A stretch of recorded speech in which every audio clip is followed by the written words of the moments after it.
A good number of Kenyans who supported William Ruto seems to be very much embarrassed of his rule. And in the recent days, we have been seeing some Kenyans coming out to distance themselves and even to apologize to Kenyans for having voted for William Samoei Ruto.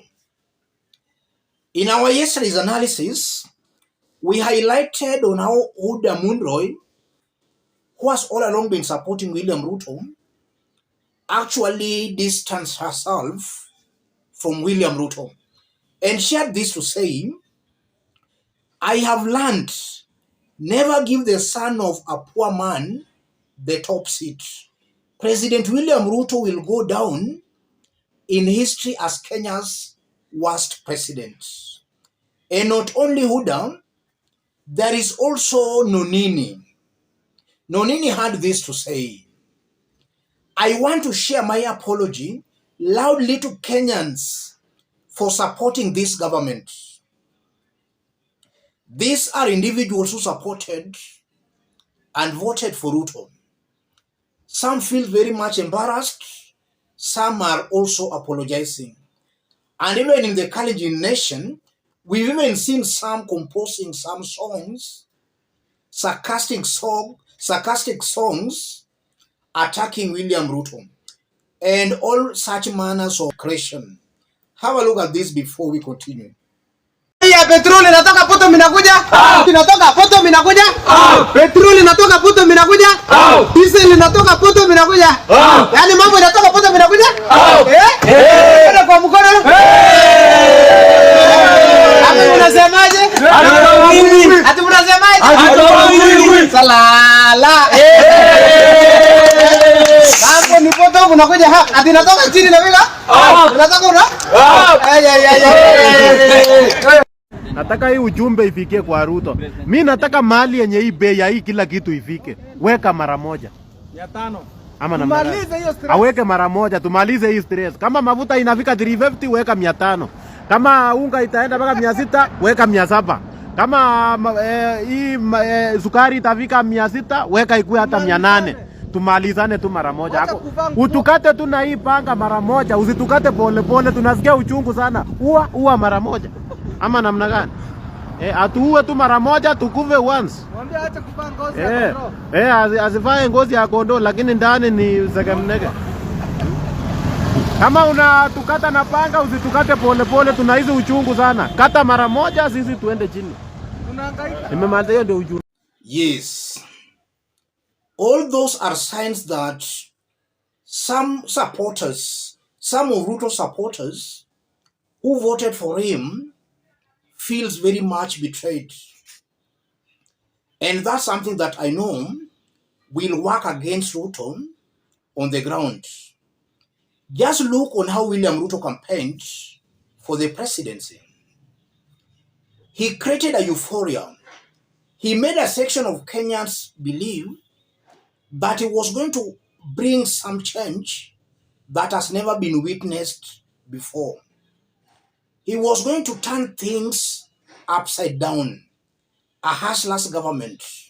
That his government was going to be very much different from all the governments that have ruled Kenya before. That's the kind of a perception William Ruto created amongst his supporters. And truth be said, any William Ruto supporter who still supports him today, right now as I talk, that's somebody who has got his or her own hidden agenda. That's a person who does not care at all whether William Ruto delivers or does not deliver. But for those who supported William Ruto, knowing fully well he was going to deliver, that section is very much disappointed lot. A very much disappointed lot. And that section can actually thwart William Ruto's future political maneuvers and prospects. And I'm saying that because look at it from this angle. William Ruto is carrying the baggage of incumbency. Naturally, there is a section that just hates a government in power. naturally. Whether the government performs or not, there is that section in any society. So that's a section that already they hate William Ruto. And then if you look at the 2022 last year's presidential election, it's somehow very clear and very obvious that Ruto lost that election. Those who voted against him in last year's election, they knew very well that this is a man who cannot deliver. And now as the president who is not performing, William Ruto is just reinforcing that notion. In fact, it's making those Kenyans who rejected him in last year's election hate him more. In fact, they are actually being vindicated. So I strongly believe that if nothing changes, that majority that rejected William Ruto, they are going to hate him more. And the minority, because we know, the minority that supported William Ruto, I'm seeing a split in that minority. There is a percentage who will most definitely hate William Samoei Ruto. And this is why I've all along been maintaining that William Ruto is going down in history as a one-term president. And that's not far-fetched. It cannot be business as usual. In 2022, it's a fact. Ruto most definitely rigged himself as the president. And looking at William Ruto, the way he's performing, I don't think he has got a new strategy. His only strategy, he is waiting for 2027 to do the same thing. That's the only strategy I'm seeing with William Samoei Ruto. But let me say this to William Ruto and to Kenyans. By that 2027, if the trend continues the way it's going, William Ruto will be very unpopular to a point. Whichever method he will try to use, that method will clearly backfire. It will fail. And that's something I've been repeating in this channel. Things keep on changing. Political dynamics do keep on changing. I'm very sure that even some leaders who are supporting William Ruto today, by 2027, they will be singing different tunes for them to save their political careers on the ground. And I'm saying that because already Alwale made some remarks some few days ago. We know that Boni Alwale is the government's chief whip in the Senate, but he was now attacking William Ruto indirectly. Listen to Alwale briefly. Ruto, Mheshimiwa Rais, I want to tell you today from Kakamega, watu wenye umepatia kazi wamekuingiza kona mbaya sana. Mtu ambaye anaitwa Minister for Trade, mtu ambaye anaitwa Waziri wa Energy, na mtu ambaye anaitwa your economic advisors, lazima watuambie sisi wa Kenya, what did they mean? Loba bola bakulanga makure from government to government, then things are worse. You sack these people when you pay ya makura yekalushe hase. I was elected in this country of Kenya to serve the poor. I don't care whether the rich people find petrol expensive, but I care vana bapoda boda nebaka yo kutuka makura mupijabi.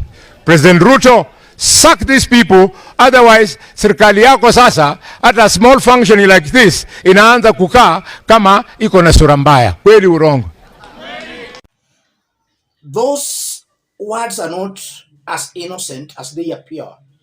Boni Alwale is cleverly trying to distance himself from William Ruto's government. And I'm very sure that as the rubber meets the bullet, some leaders will now come out in the open.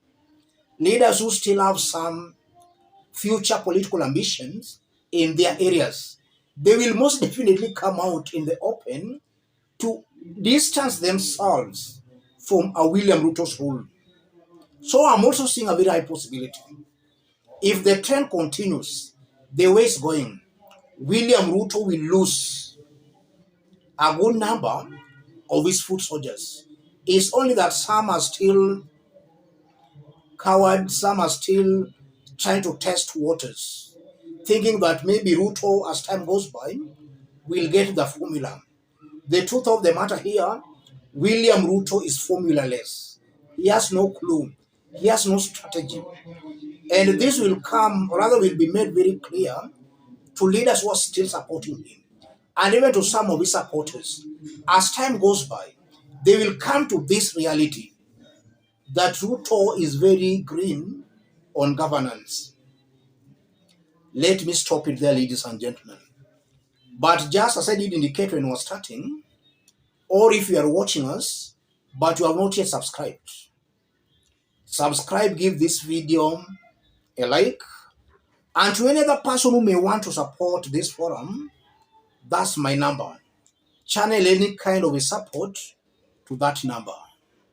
Let's meet in our next analysis. Thank you.